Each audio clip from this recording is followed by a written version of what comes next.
much. Yeah. Alright, so where we all left off, where we left off was the end of the hot side of brewing, and we've been boiling for an hour and 20 minutes, and we added our hops at different times, and now we have hot boiled wort, is what we have, with hops in it, or earwax or whatever.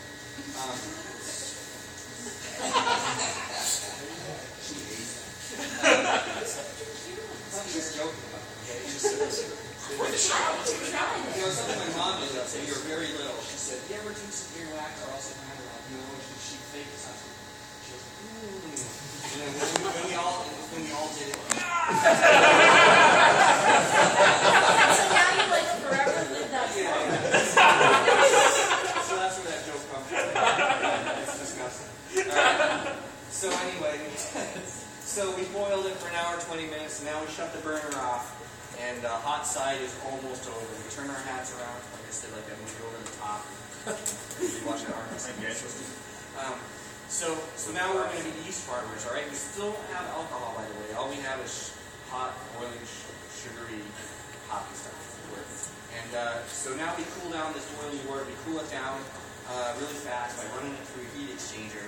The heat exchanger is it's kind of like a radiator in your car in the sense that the hot wort passes through this big thing with metal plates in it, and then we cool it down by running cold city water through the other side of the metal plates, and we exchange the heat. And we use a lot of hot water here, so it works out great. It heats up a lot of hot water doing this. So after we're done running it through the heat exchanger, which takes about 20 minutes, we call it knocking out. So we're pumping the boiling hot wort through the heat exchanger into a big vat, a fermenter we call it. It takes about 20 minutes. So now we have chilled wort. It's about 69 or 70 degrees, room temperature. Perfect for ale yeast. Now let me say something a little bit about yeast before we get going with yeast. Alright, yeast is it's a little microorganism, it's a little single cell, a little happy circle. If you look at it underneath the microscope, a little Pac-Man, if you will. And there's yeast all over in the air. And if you put out a little cup of apple juice, provided it doesn't have preservative in it, it'll catch some of that yeast, will fall into it, and it'll start to ferment. It'll be something, but it won't be beer, okay? There's only certain yeast that are good for beer making, but there's a lot of different varieties. And for example, we use a variety. Well, we started off with a variety called American 1056. You can tell by the name. There must be a lot of different varieties, right? This also has a nickname, the Chico strain. It came from the Sierra Nevada area. That's what Sierra Nevada was using when they first started making their pale ale. So we took that strain of yeast and we brought it into our brewery. And after using it for a little while, it kind of mutates because the cells divide all the time. You remember the miracle of one circle turning into two circles, right? The miracle of life. So that happens very rapidly, and if you believe in evolution, well, it evolves a little bit. If you don't, well, they got it. Okay, so some people say that beer is proof that God loves us. I do feel a little bit of love. So it evolves a little bit, and we liked the way it was tasting, so we took our yeast sample and we have it stored out at UMass, frozen cryogenic stasis. And if anything goes wrong with our yeast strain or whatever, we can go back and get the original cell back and grow it back up from 1 to millions. All right, so yeast.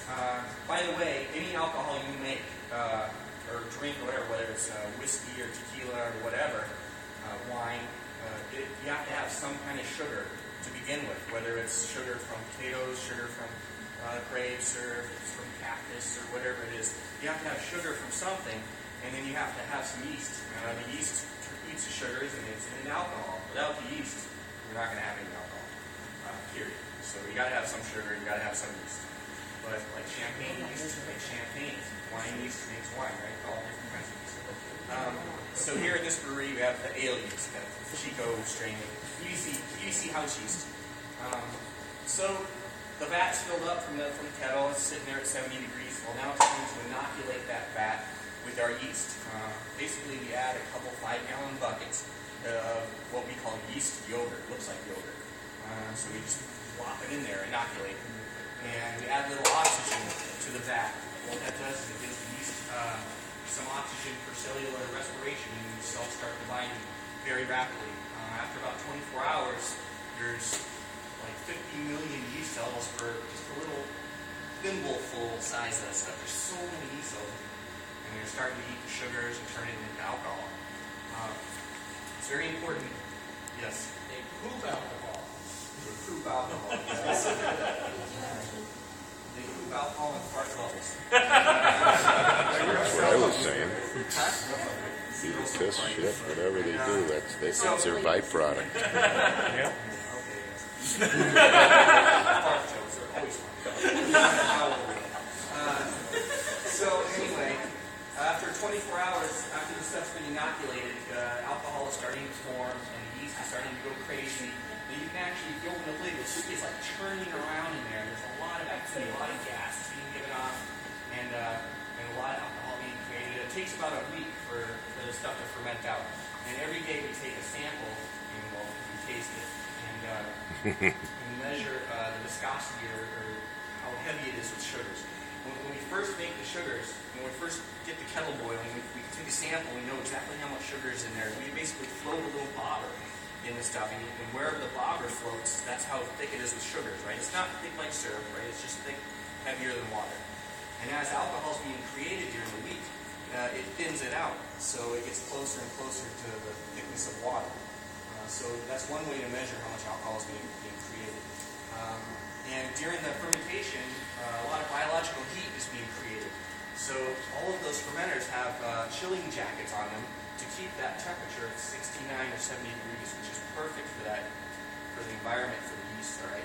If the temperature, say we have a mechanical malfunction and the temperature rises naturally, it'll rise up to like 90, 95 degrees, and there'll be a lot of weird off flavors in your beer. The yeast is gonna start pooping other stuff. And then it'll taste funny, right? So it's very critical to keep that temperature at 69 to 70 degrees. Now, maybe some of you guys are curious about what the difference is between ales and lagers. Ales and lagers are basically, they're very, very similar. The difference is that the lagers like a very colder temperature, like 55 degrees, or 45 to 50 degrees, somewhere like that. And the yeast is a totally different strain. And the yeast actually likes to do its work on the bottom of the fermenter instead of on the top. I don't know how they decide. That ale was on the top. But Are you going to believe you or him? Usually does a lot of its activity on the top of the fermenter, and the lagers do it on the bottom. So that's why. I guess I got it wrong. We can talk about it all day probably, but that's as far as I'm going to go. So that's the difference in lagers. Just slower. It's very slow to ferment, very much colder, and a different yeast strain. But other than that, it's the same process. So after that week's over, and we decide that the fermenter is pretty much done, what we'll do is we'll take our carefully sanitized tools and our sanitized buckets, and we'll scrape the yeast off the top. It's a big ladle. We'll scoop that yeast. It's like an 8-inch yeast cake that floats on top. And we'll take that yeast cake and we'll scoop it into a bucket. And basically, when you guys leave today, that's what I'm going to do. I'm going to scoop that yeast off into a bucket. And then I'm going to save it for next week, and then we're going to throw it back in, and it's going to keep going. So it's just recycling. One of the successes of our brewery here is that we do what we call open fermentation, which means that the tanks have a large surface area compared to the volume, and you can actually open lids on the top and get to the top. Where a lot of breweries have these really tall conical tanks, and they don't have access to the top of their fermenter. So all they have access to is the yeast that goes to the bottom, which is where all the sickly, kind of dead yeast goes to the bottom. So they have a little bit more trouble recycling their yeast and doing it over and over and over. So, yes? Do you find that your yeast mutates faster because it's been around for a year and they're more viable? Yeah, it's anaerobic, right? Excuse me? It's aerobic, not anaerobic. Right, but it, how do I answer this stuff? Well, one of the things about inoculating the fermenter with our yeast is that it keeps other bacteria at bay. All right, no matter how hard you try to keep your equipment totally sterile or whatever, you can't. There's always going to be some bacteria in there. But there's so many yeast cells that they kind of compete with the food and the oxygen and everything that they need. So it keeps the bacteria at bay. And there's always going to be a little bit of bacteria, and it'll create some kind of off flavors. But there's a threshold that you can't taste. There has to be so much bacteria stuff in there for you to actually taste it. Now, that shab barrel, if any of you guys had that, that's actually the bacteria-laden barrel that's been aged in. And so it gives it that sour flavor. I personally don't like that, but some people do. things about beer is that because it's an alcohol environment, there's alcohol in there when it's made, that no matter what kind of bacteria is in there, no parasitic, no bacteria that'll make humans sick can live in it.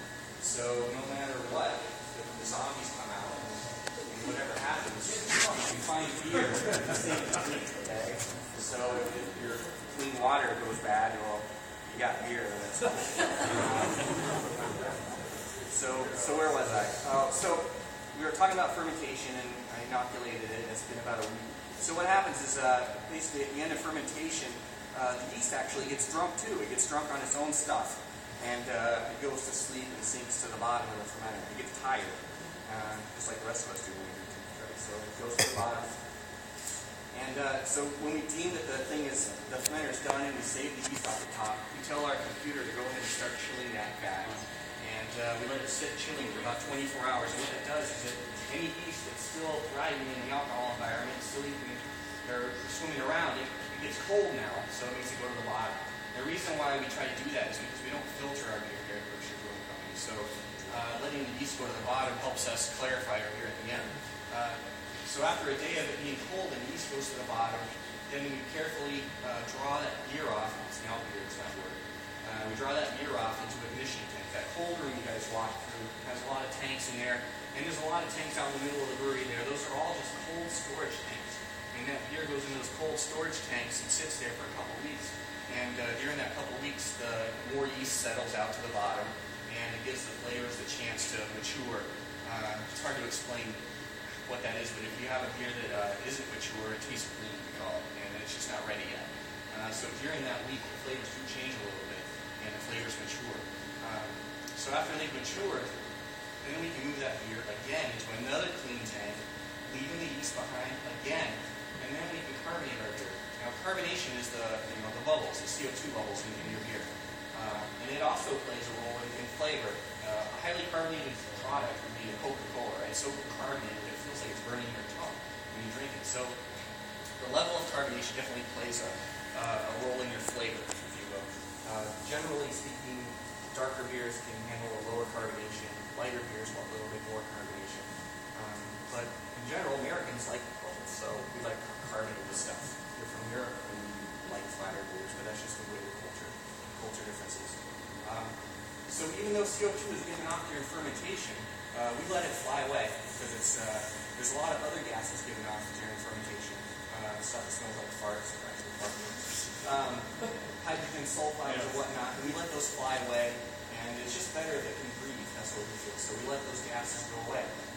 If you're a home brewer, you're going to try to capture that carbonation in a bottle by putting a cap on it before fermentation is totally done, and it makes its own little carbonation. Hold on. And I hate that though. So we add the carbonation back in it. We have a carbonation stone, we call it. It's just a stainless steel rod with a lot of little holes in it. It's kind of like an aquarium bubble. And we put one of those into a tank during the final stage, and we inject CO2 right back into the beer to make it carbonate. And we have a little tool. We take sample and shake it up. We can measure the pressure and the temperature and get an idea how much carbonation is actually in the beer before you're ready to package it. Are there any questions? All right, so after it's been carbonated, which takes a few hours at the very end. So now it's been about a month, right? We took a week to brew it, ferment it, and then it sat in a tank for 2 weeks, and it aged, and then we moved it to another tank, and then we carbonated it. So all in all, it's been about a month now, and the beer is ready to bottle. This is our packaging area. Some of you guys have had a chance to look around at this stuff already. But basically, we have two packages here at the brewery. We have half-gallon jugs, we call growlers. That's our answer to the 6-pack. And we have the 22-ounce bottles. Now, some of you probably wonder, how do we do 12-ounce bottles or whatever? Well, what happened was when we first started this brewery, we didn't have any machines, so we did everything by hand. And so to pour 12-ounce bottles and put a cap on them was too labor-intensive. So we used 22-ounce bottles. And a lot of the industry people say, you'll never make it on 22-ounce bottles. No one's going to do it. But we haven't even had to change the 12-ounce bottles, and we can't even make this stuff fast enough still.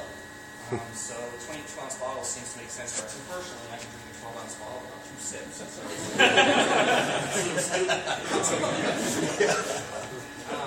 So, if you get it over, the fat would carry this big fountain of water around. It's a big bottle, you know. But anyway, that's the way we do it. We don't do it by hand anymore, except for the growlers. And we do by hand the growlers. And right behind these guys here, there's these 2 picnic coolers there. And once a week, we set those picnic coolers up, and we hook a hose to the bottom of that tank, a carbonated tank, and we start filling up those bottles by hand. And we still pour them by hand and put the caps on with like a drill press thingy there. And so that's very labor intensive still with the growlers. But we have a bottling line now for the 22-ounce bottles. In the middle here. One of the success stories I'd like to share with you guys about BBC, I think, is that we've almost always adapted used equipment to our factory instead of going out and buying a lot of fancy stuff. But we had to at the beginning because we didn't have any money. Now we have some money, now we can buy new stuff. But it's still in us. We still need the old stuff. I don't know why. We got to just tinker with it, I guess. So we get all these old machines and we hook them up together and we got a bottling line. It has like 6 or 7 different machines here on the bottling line. They all have their little job to do. At the very beginning of the bottling line, there's a machine called a case unpacker. You put a case of 22-ounce bottles on it, and it picks the bottles up with little fingers, and it puts them on the train track, if you will. And the train track takes those bottles around, and it goes to a rinsing station. It's the second machine. The rinsing station is pretty cool. It grabs the bottle, it turns it upside down, and sprays sterile water in there to rinse out dust that was in the bottles, because even though the bottles are brand new, maybe there's dust in them from sitting around the factory. So it turns them upside down, rinses them out, and right-sides them up again. Then they continue down the train track, and it gets a little dose of liquid nitrogen in each bottle. You're going to say, why liquid nitrogen? Well, because there's a little air in the bottle, and if your beer is allowed to oxidize or touch the air, it'll get like a wet cardboard taste to it. So we don't want that. So a little drop of liquid nitrogen in each bottle gets the air out. And then it goes around the 70s vintage Crohn's rotary filler there, and it's like a big carousel, and it slowly turns in a circle on each bottle.